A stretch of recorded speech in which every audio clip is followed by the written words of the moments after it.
The next step in my consolidation process is to go through the intercompany matching. So as part of the process, we've loaded some intercompany data, and we now, before we run the eliminations, we need to check and be sure that the intercompany actually is in balance. So I want to take a look at my intercompany matching report. And as we can see, as this report opens, I can see all of my entities here, their partners, and the corresponding accounts receivable and accounts payable. And we could do the same thing for any types of intercompany accounts, could be revenue, cost of sales, inventory, whatever types of intercompany transactions you may have. So as I can see here, Great Britain and East US actually are out of balance. East US has got Great Britain has an amount entered and East US doesn't, but I'm not really too concerned because I can see that East US is still unlocked, so they're probably still in the process of loading data and making sure that everything is validated. But I can also see I have a problem between France and Italy. France has entered an amount, accounts receivable of 12,810, and Italy has put in an amount of 6405 for the corresponding accounts payable. So obviously we have a difference here that we now need to investigate. Now, let's say there's a variety of ways this investigation and reconciliation could happen, right? I might want to drill back to my intercompany invoices, similar to what we looked at in the overview demo when we drilled through to the billing information for customers and start to do some reconciliation by taking a look at some of the transactions. What I might do is just call, if I'm in Italy, I might call France and say, hey, could we walk through this? We figure out what the difference is. And let's say I've made a mistake. I haven't entered something correctly in my ledger as an appropriate intercompany transaction. So what I need to do here is maybe I need to make an adjustment, let's say in Outlook Soft. Okay, and I want to go through the process in this way because I want to introduce some of the journal entry capability that the application offers. So how do I know what amount I need to make? Well, I'm off 6405, but again, we're reviewing this in US dollar because we can only review intercompany balances at a reporting currency level. It's the only way that it really makes sense and that we're going to be in balance. So how do I know what that amount is in local currency so that I can make the appropriate adjustment? Well, I have the ability here to view this in local currency, and here it's stated in each one of the local currencies, and I can see that the amount I'm off in euro, which is the local currency for Italy, is 5,000 euro. So I need to, that's what the amount that I'm going to need to reconcile and adjust with the journal entry. So now that I've understood my intercompany, I'm ready to go ahead and put in the adjusting entry to fix my intercompany out of balance situation. So we have the ability to adjust intercompany. This is going to open the journal entry component of the application. And again, you could use journal entries for any type of adjustment you need to make within the application. You could also just load journal entries directly from a source system if you want to do that, or you can take journal entries that you create in Outlook Soft and export those or push those back to a general ledger if that's the way you'd like the process to work as well. So I'm going to come in and I'm going to select my entity, which in this case is going to be Italy. And I'm going to be inputting this adjustment for actual for 2006 October, which is our current month.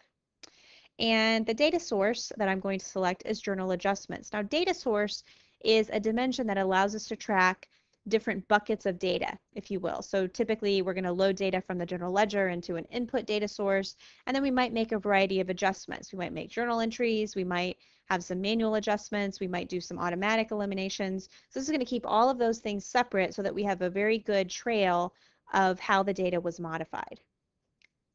So I'm going to select my journal adjustments, and then I can put in a description if I want.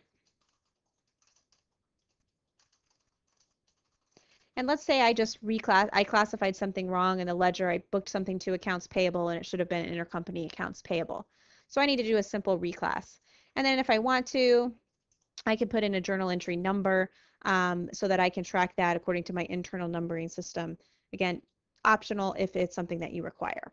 And now I'm just going to select my debits and credits. So I'm going to be debiting here my accounts payable account, which is where I've incorrectly booked this particular entry. And intercompany now is the way that we look at intercompany partners. So right now this was booked to non-intercompany, but I need to adjust it and book it into intercompany France, who I have the activity with.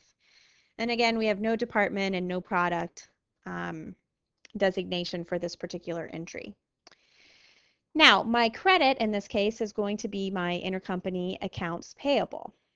Okay, so we're just going to select that account, and I'm going to select Intercompany France, which is the partner that activity should have been booked to.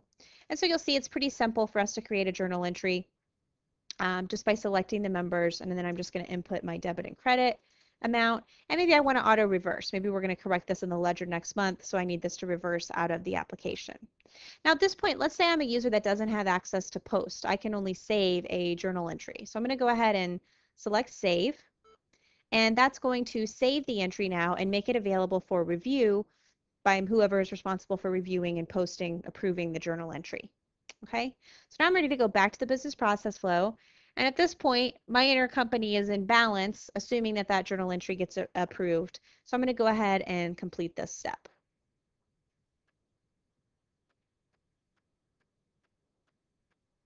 And as part of the journal entry process, one of the other things that you have the ability to do is create recurring entries as well. So if you have the need for recurring journal entries, that is supported as part of the journal entry component. So now I can see that I can't move on to step 4. So even though we've completed step 3, we're in a situation where step 3 is requiring a review. So let's say for a minute now that I'm going to switch roles and I'm going to come in as the reviewer and the approver for this particular step. And I see in my dashboard that review is required. I come out to the process flow and I'm going to go ahead and review the intercompany matching. Again, you'll notice that as part of the review process, I have a variety of things that I can look at to help complete my review. So I could take a look at several different reports, but I might want to start with my journal manager. So I may want to first see, are there entries that I need to approve? And as I come in, I can see that I have some entries that have been saved that haven't yet been posted. So I want to take a look at that entry. And here we can see, recurring entry. We can see some auto reversing entries. So here's my entry that we just entered the accounts payable, and here's the reversing entry for November, as we can see. All right, so I'm going to go ahead and select this particular entry and review it. And I take a look, I see the debit credit, everything looks good. So I'm ready to go ahead, again, as a different user, as the approver, I'm going to go ahead and post this entry. The journal entry is always going to go through validation, make sure that it's valid intersections, all that type of thing. And if it is, then it's going to post the journal entry to the application.